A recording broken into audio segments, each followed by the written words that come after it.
In Surah Baqarah, Allah subhanahu wa ta'ala says, and I know some of you probably saying, well, you know, why Shaikh Shafayat saying that? At least we Muslims, we go to Jummah, we probably go late, but we still go. Yeah? We read Namaz, Salah sometimes, yeah. But hear what Allah says in Surah Baqarah, chapter 2, verse 208. What does Allah subhanahu wa ta'ala says? Ya ayyuhalladhina amanu. And he doesn't say Ya ayyuhan nas, or general mankind. He's referring to us. He's referring to the believers. Ya ayyuhalladhina amanu, O ye who believe. Udkhulu fis-silmi kafa. What is he telling us? He says, you accept Islam, accept it fully. In totality, wholeheartedly. Not you want to say, oh, well, eat haram. And I always laugh about this when I see some people, you know, I am always amazed that, it sounds like a joke, but astaghfirullah. Listen, a little is better than none. But sometimes I wonder, how long are we going to live with the little and we never strive for better? We agree, a little is better than none.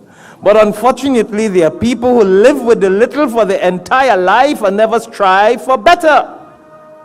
So it's like a man goes into an alcoholic shop, orders his bottle of rum. What you call, what are some of the brand you got here, Hafiz Munir? Sheikh Amir, what are some of the brand? Brother Azhar, what is the brand? Vodka? Whiskey? Whatever, I can't remember. But then he also orders food and he argues with the owner, I need halal food to eat.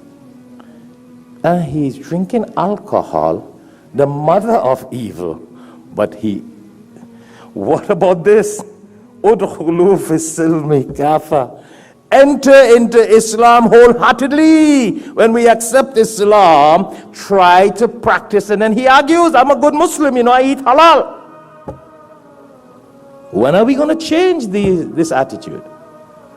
Why do we have one foot here and one foot there? Man, listen. What I'm saying, if there is a man who drinks alcohol and he eats halal, mashallah, we pray for him that Allah will guide him, that he will stop the alcohol one day.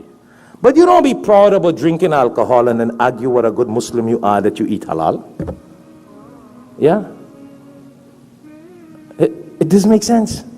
And then all through the life of some people, that's what they strive on and think that is success.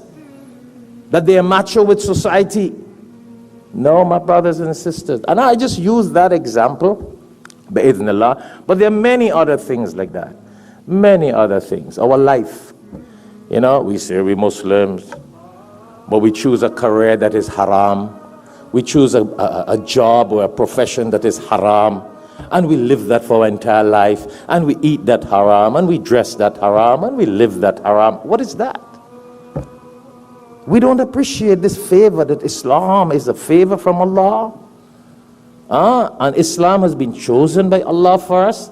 And we need to live this Islam and practice what Allah has designed for us through the Sunnah of the Prophet sallallahu alaihi wasallam, which is the living Quran.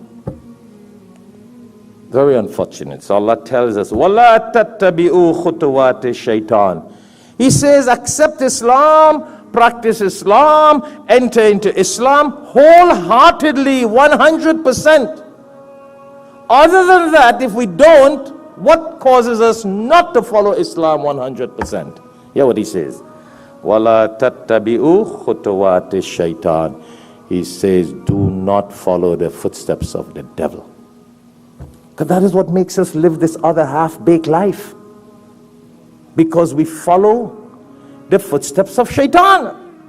And the satanic attractions in the world make us say we are Muslims, but generally the most of our life is the lifestyle of what Satan wants us to live.